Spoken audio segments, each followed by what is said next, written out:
नमो तस्स भगवतो अरहतो सम्मा सम्बुद्धस्स। उहाँ भगवान अरहत सम्यक सम्बुद्धलाई सादर नमस्कार। नमस्कार आदरणीय दर्शक महानुभावहरू।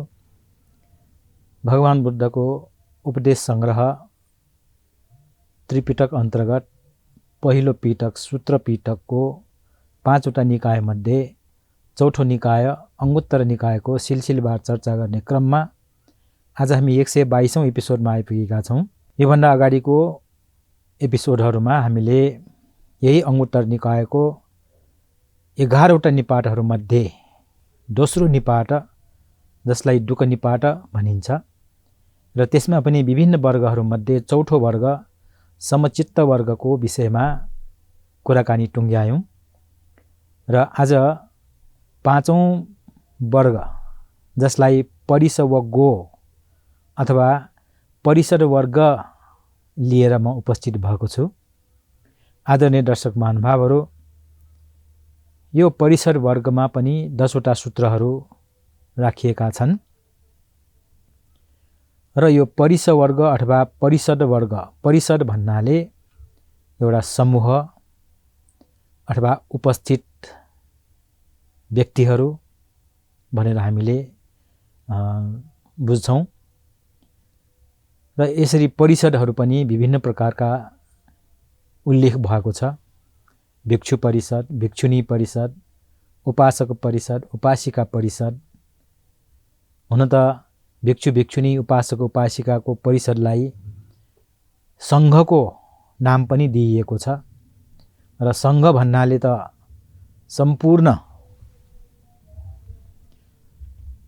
सम्पूर्ण रूपमा आबद्ध व्यक्तित्वहरूलाई सङ्घ भनेर भनिन्छ भने परिसर भन्नाले सङ्घ भनेको बृहत रूपमा भन्दा छोटो, कम। र यसरी सानो समूहलाई परिषद भनेर हामी बुझ्दछौँ र यही परिषदहरूकै विषयमा भगवान बुद्धले दिनुभएका शिक्षाहरूको यो सङ्गालो अथवा यसमा यी सूत्रहरूमा 10वटा सूत्रहरू हामी पाउँछौँ र यो वर्गमा पहिलो सूत्र भगवान बुद्धले भन्नुभएको के पाउँछौँ त भन्दाखेरि भिक्षुहरू हो 2 प्रकारका परिषदहरू छन्। हल्का खालका अथवा तैरिने खालका र अर्को गम्भीर अथवा मजबुत खालका। यसरी 2 प्रकारका परिषदहरू छन् भनेर भन्नुभयो र त्यसको साथसाथै बुद्धले अझ प्रश्न पार्ने हिसाबले यो हल्का अथवा तैरिने खालका भन्नाले कस्ता हुन् भनेर उहाँले स्पष्ट पनि गर्नुभयो।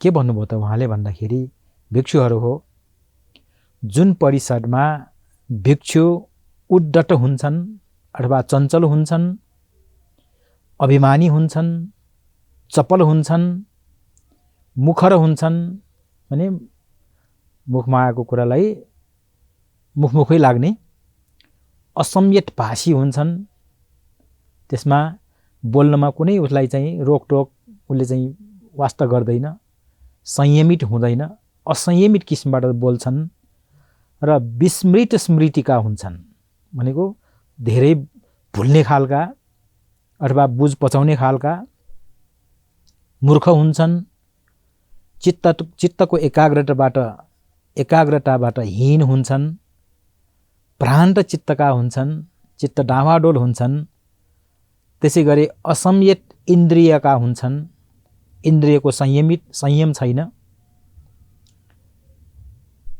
भने त्यस्तालाई हल्का अथवा तैरिने खालका परिषद भनिन्छ भनेर प्रश्न पार्नुभयो।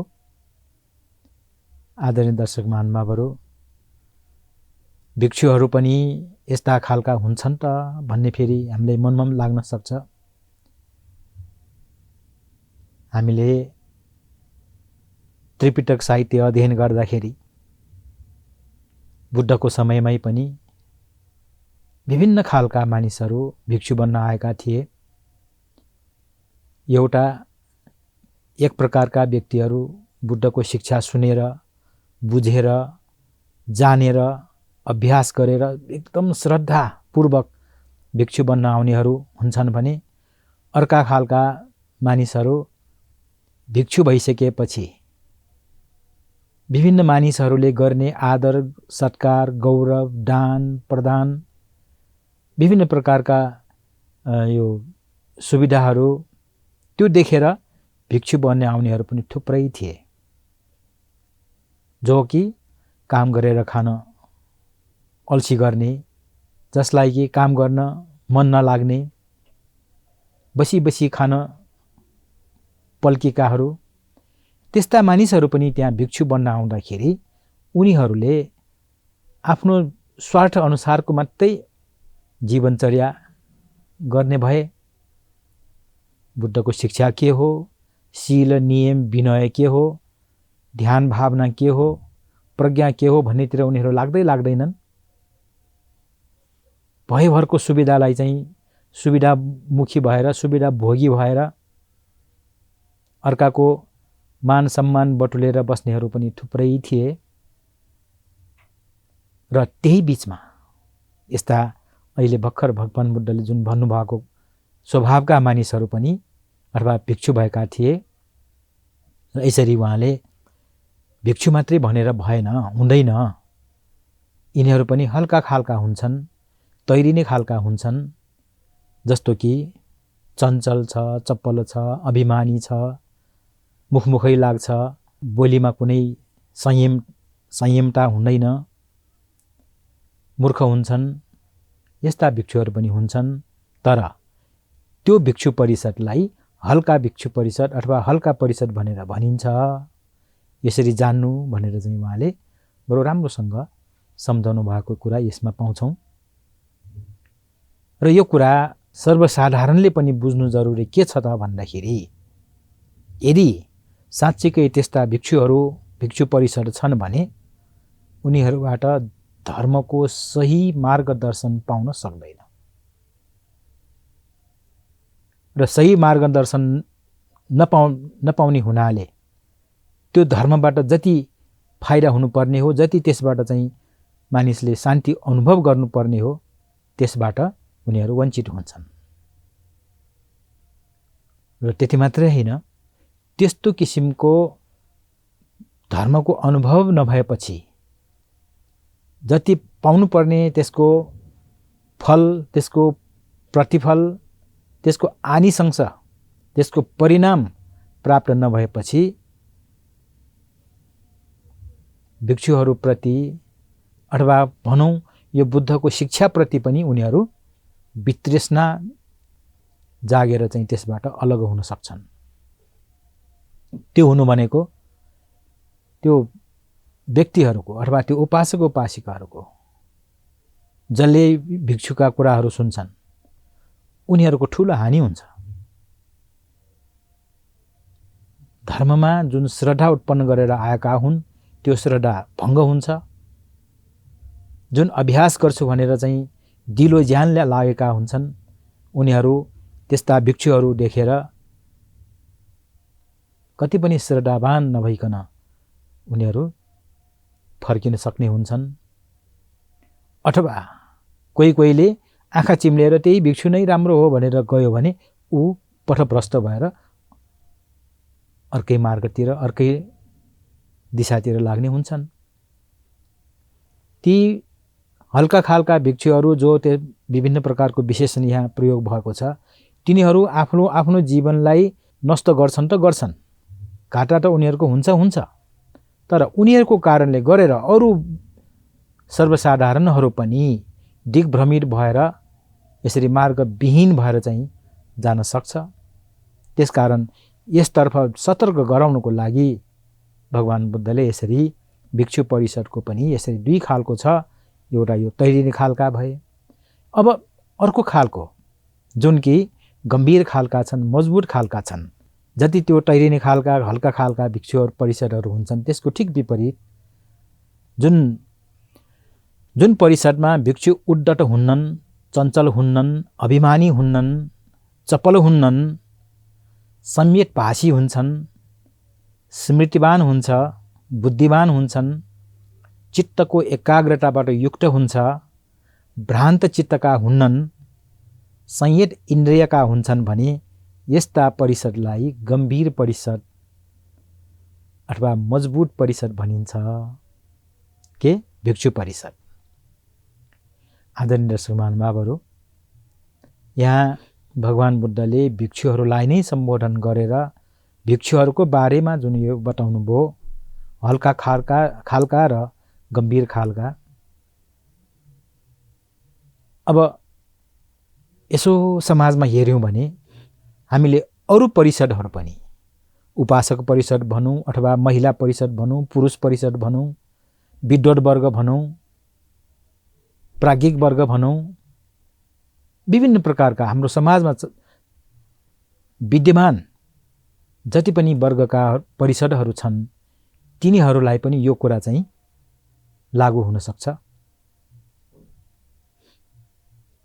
यहाँ पनि अहिले वर्तमान समयमा पनि विभिन्न प्रकारका वर्गीय परिषदहरू अस्तित्वमा छन्, तर तिनीहरू बीचमा पनि कोही बुद्धिमानहरू छन्, कोही बुद्धिहीनहरू छन्, कोही संयत भाषी छन्, कोही असंयत भाषी, कोही इन्द्रिय संयम भएका छन्, कोही इन्द्रिय संयम भएका छैनन्।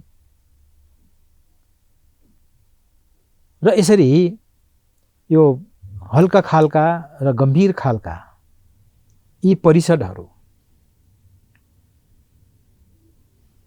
हामीले राम्रोसँग निहालेर हेर्दाखेरि ती परिषदका मानिसहरूको चालचलन व्यवहारबाट यस समाजलाई कस्तो फाइदा दिइरहेको छ अथवा कस्तो घाटा भइरहेको छ भनेर मूल्याङ्कन गर्न सजिलो हुन्छ, मूल्याङ्कन गर्न सक्छौँ।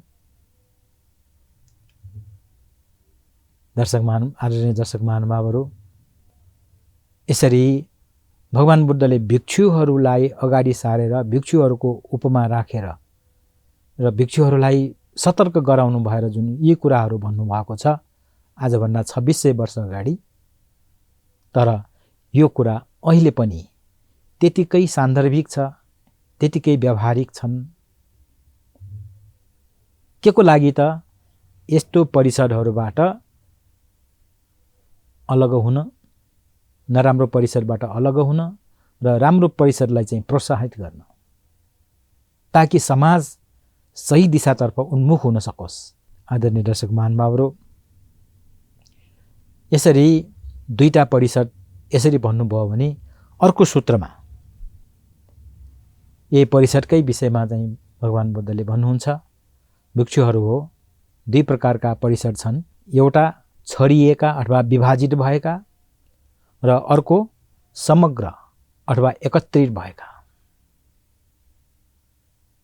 आदरणीय दर्शक महानुभावहरू, परिषद मात्रै भएर भनेर हुन्न, त्यसभित्र पनि विभिन्न प्रकारका मतभेदहरू भएर आफ्नै मात्रै डम्फु बजाउने खालकाहरू भएपछि त्यहाँ विभाजित मानसिकताहरू विकास हुन्छ र परिषद पनि विभाजित हुन्छ। त्यसो नभइकन लाइक माइन्डेड, जसलाई अङ्ग्रेजीमा भनिन्छ, विचार मिल्ने खालका मानिसहरू यदि त्यहाँ समग्र छ, समूहगत छ, एक ठाउँमा भेला भएको छ भने तिनीहरूलाई समग्र अथवा एकत्रित भनेर हामी भन्न सक्छौँ। र यो विभाजित र समग्रलाई पनि भगवान बुद्धले प्रश्न पार्नु भएको छ। छरिएको भन्नाले कस्तो? भिक्षुहरू हो, जुन परिषदमा भिक्षुहरू एक आपसमा झगडालु हुन्छन्, कलह गर्ने खालका हुन्छन्, विवाद गर्ने खालका हुन्छन्, एकले अर्कोलाई वचन बाणले प्रहार गर्ने खालका हुन्छन्, यस्तालाई छरिएका परिषद भनिन्छ। आदरणीय दर्शक महानुभावहरू, यो जति पनि भगवान बुद्धले प्रयोग गर्नुभएका यी विवादका कुराहरूको विशेषणहरू छन्, यो अहिले वर्तमान समाजमा पनि हामीले यत्र तत्र सर्वत्र देख्छौँ। त्यसै गरी बुद्धले दोस्रो खालको समग्र अथवा एकत्रित परिषद भन्नाले कस्तो हुन्छन्, जुन परिषदमा भिक्षुहरू एक आपसमा मिलनसार हुन्छन्, प्रसन्नतापूर्वक बस्ने र विवाद नगर्ने खालका हुन्छन्, दूध र पानी जसरी मिल्ने खालका हुन्छन्, एकले अर्कोलाई मैत्रीपूर्ण दृष्टिले हेर्ने खालका हुन्छन्, यस्तालाई एकत्रित परिषद भनिन्छ भनेर यसरी प्रश्न पार्नुभयो। आदरणीय दर्शक महानुभावहरू, मैले अघि पनि यहाँहरूलाई निवेदन गरेँ, आजभन्दा 2600 वर्ष अगाडि जुन कुरा बुद्धले व्यक्त गर्नुभएको हो, जुन कुरालाई लिएर सतर्क गराउनु भएको हो, त्यो कुरा अहिले पनि हामीले दृष्टान्त रूपमा देखिराखेका छौँ, अनुभव गरिराखेका छौँ। समाजमा विभिन्न प्रकारका परिषदहरू छन्, विभिन्न प्रकारका वर्गहरू छन्, विभिन्न प्रकारका मानिसहरूको भेला हुन्छन्। त्यस परिषदभित्र, त्यस वर्गभित्र, त्यो भेलाभित्र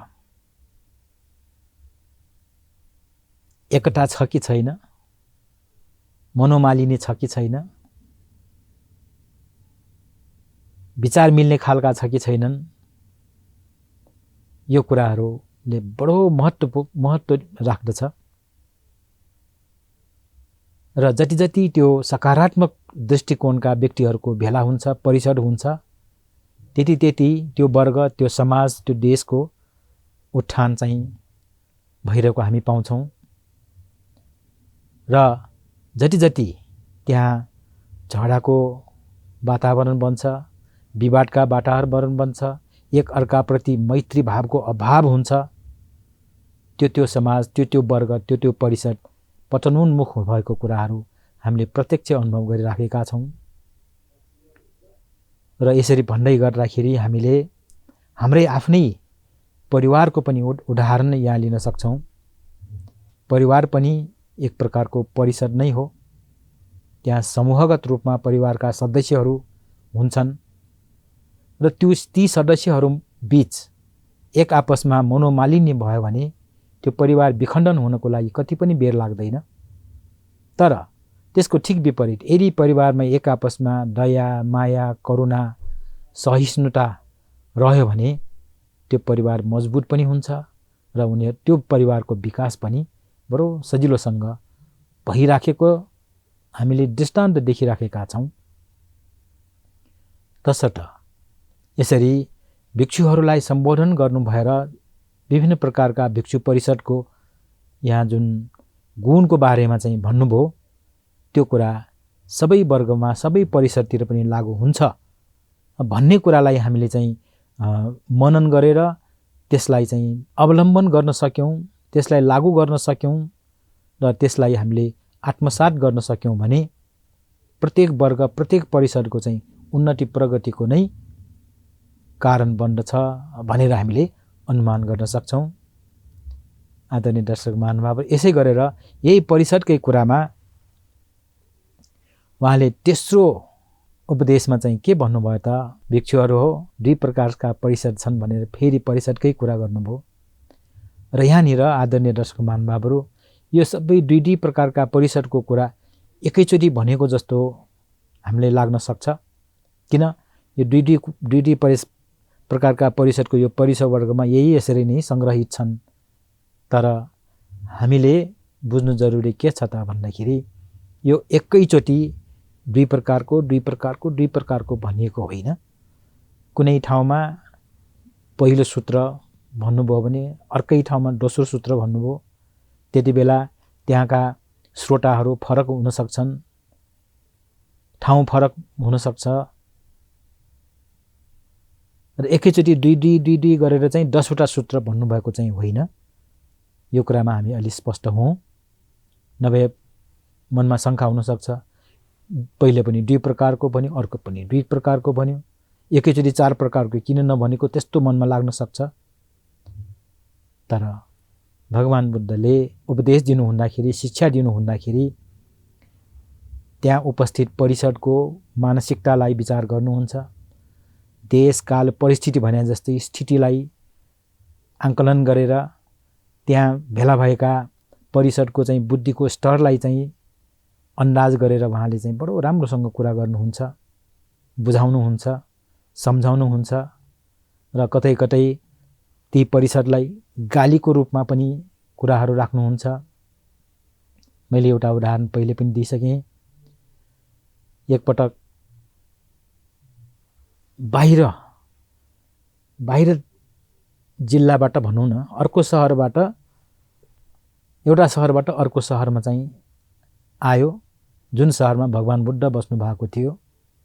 उहाँ बिहारमै बस्नु भएको थियो र ती भिक्षुहरू बुद्धको दर्शन गर्छु भनेर आउँदाखेरि अब टाढादेखि आएको, त्यहाँ अब बस्ने ठाउँको लागि उनीहरूले एक आपसमा एकदम हल्ला खल्ला गरेर मलाई यो ठाउँ या भनेर त्यहाँ बिहारभरि नै हो हल्ला गरेर चाहिँ उनीहरूले आफ्नो लागि ठाउँ चाहिँ वो गर्न खोजे। हो हल्ला भयो। अनि त्यो हो हल्ला भगवान बुद्धले सुन्नु भएपछि यो के को हल्ला भनेर चाहिँ उहाँले सोध्नुभयो। हो यसरी फलानु ठाउँबाट आएका भिक्षुहरू आफ्नो ठाउँ रोज्नको लागि, ठाउँ वो गर्नको लागि यो हल्ला भएको भन्दाखेरि भगवान बुद्धले उनीहरूलाई यो माछा मार्ने ठाउँमा मछुवाराहरू झगडा गरे जस्तो के झगडा गरेको, यिनीहरूलाई चाहिँ यहाँ बिहारबाट बाहिर पठाइदेऊ भनेर उनीहरूलाई बिहारबाट निष्कासन गरेको घटना पनि छ। आदरणीय दर्शक महानुभावहरू, यसरी बुद्धले समय, स्थिति, परिस्थिति हेरेर, मानिसहरूको चाहिँ त्यो व्यवहार हेरेर कुरा गर्न चाहिँ उहाँको विशेषता छ। त्यस उसले गर्दाखेरि जुन यो परिषदका दुई परिषदका कुराहरू उहाँले भन्नुभयो, एक ठाउँमा पहिलो सूत्र भन्नुभयो भने अर्को ठाउँमा दोस्रो, त्यसै गरी अर्को ठाउँमा तेस्रो सूत्र भन्नुभएको कुरालाई चाहिँ हामीले बुझ्नु जरुरी जस्तो लाग्छ। र तेस्रो सूत्रमा उहाँले के भन्नुभयो त भन्दाखेरि भिक्षुहरू हो दुई प्रकारका परिषद छन्। एउटा अग्र नभएका परिषद र अर्को अग्र भएका परिषद। अग्र माने अगाडि जाने, एउटा अगाडि जाने परिषद, अर्को अगाडि नजाने, अग्र नभएको। र यसरी अग्र नभएको परिषद भन्नाले के त भनेर उहाँले प्रश्न गरेर उहाँले नै उत्तर दिनुभयो। भिक्षुहरू हो जुन परिषदमा स्थविर भिक्षुहरू बढी सङ्ग्रह गर्ने खालका हुन्छन्, शिथिल खालका हुन्छन्, पतन उन्मुख खालका हुन्छन्, एकान्त सेवनप्रति उदासीन हुन्छन्, प्राप्त गर्नुपर्ने, साक्षात्कार गर्नुपर्ने प्रति प्रयत्नशील हुन्नन्। त्यसै गरेर उनका अनुयायीहरू पनि उनकै अनुकरण गरेर बढी सङ्ग्रह गर्ने खालका हुन्छन्।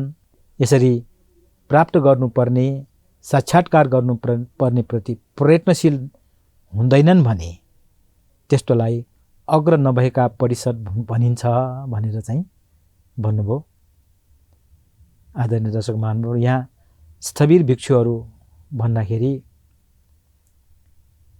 भिक्षु भएर पूर्ण रूपमा भिक्षु उपसम्पदा भएर 10 वर्ष नागिसकेपछि तिनलाई स्थविर भनिन्छ र 20 वर्ष नागिसकेपछि तिनैलाई महास्थविर भनिन्छ।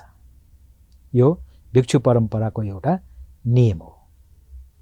र जो पूर्ण भिक्षु भएको छैन, भिक्षुत्व ग्रहण गर्यो, प्रवजित भयो, चिवर लाउँछन्, पात्र धारण गर्छन्, तर 227 वटा नियम पालन नगर्ने, 10 वटा शील मात्रै पालन गर्ने भयो भने त्यस्तोलाई श्रामणेर भनिन्छ। र 227 नै नियम पालन गरेर भिक्षुत्व ग्रहण गरेकोलाई भिक्षु भनिन्छ, पूर्ण भिक्षु भनिन्छ। र त्यो पूर्ण भिक्षु हुनको लागि त्यो व्यक्तिको उमेर 20 वर्ष चाहिँ हुनुपर्छ। फेरि यस्तो नियम छ। उमेरले 20 वर्ष नहुन्जेल ऊ श्रामणेर मात्रै बन्न सक्छ। तर श्रामणेर बन्नलाई पनि न्यूनतम उमेर चाहिँ 60 वर्षको हुनुपर्छ। 60 वर्षभन्दा कमलाई पनि श्रामणेर बनाउनु हुँदैन। र 20 वर्ष नपुगेसम्म त्यो श्रामणेरकै रूपमा बसिन्छ। तर बोलीचालीको भाषामा उसलाई पनि कसैले भिक्षु पनि भन्न सक्छ, तर पूर्ण भिक्षु भइसकेको हुन्न। र 20 वर्षको उमेर नागिसकेपछि र भिक्षु हुन उसँग चाहिँ त्यो योग्यता भइसकेपछि 227 वटा नियम पालना गर्ने क्षमता भइसकेपछि उसले चाहिँ उपसम्पदा ग्रहण गरेर पूर्ण भिक्षु हुन सक्छ र त्यसको 10 वर्षपछि ऊ स्थविर भइन्छ र अर्को 10 वर्ष 20 वर्षपछि ऊ महास्थविर भइन्छ। यो भिक्षु परम्पराको एउटा नियम हो। आदरणीय दर्शक महानुभावहरू, अब अग्र नभएको भिक्षुहरूको चाहिँ जुन स्वभावलाई चाहिँ बुद्धले भन्नुभयो त्यसको ठिक विपरीत अग्र भएका भिक्षुहरू कस्ता हुन्छन् त? जुन परिषदमा स्थविर भिक्षुहरू अल्पेक्षु खालका हुन्छन्, शिथिल खालका हुन्नन्, पतनोन्मुख खालका हुन्नन्, एकान्त सेवनप्रति उदासीन हुन्नन्, प्राप्त गर्नुपर्ने साक्षात्कार गर्नुपर्ने प्रति प्रयत्नशील हुन्छन् भने जस्तै उनका अनुयायीहरू पनि त्यसरी नै अल्पेक्षु स्वभावका, मेहनती खालका, शिथिल नभएका र साक्षात्कार गर्नुपर्ने भनेको त्यो निर्वाणलाई साक्षात्कार गर्ने प्रति प्रयत्नशील हुन्छन् भने यस्तालाई अग्र भएका परिषद भनिन्छ भनेर चाहिँ राम्रोसँग सम्झाउनु भयो। आदरणीय दर्शक महानुभावहरू, यो एपिसोडको समय सकिएको सङ्केत पाएको कारणले मैले आज यो अङ्गुत्तर निकाय डुक निपातको 5औं वर्ग परिस अथवा परिषद वर्गको 10 वटा सूत्रमध्ये 3टा सूत्रको यहाँ केही चर्चा गर्ने मौका पाएँ। ध्यानपूर्वक हेरिदिनु भएकोमा यहाँहरूलाई धेरै धेरै धन्यवाद छ र बाँकी सूत्रहरूको प्रसङ्ग लिएर म पुनः उपस्थित हुने वाचा गर्दै अहिले बिदा हुन चाहन्छु। भवतु सब मङ्गलम्।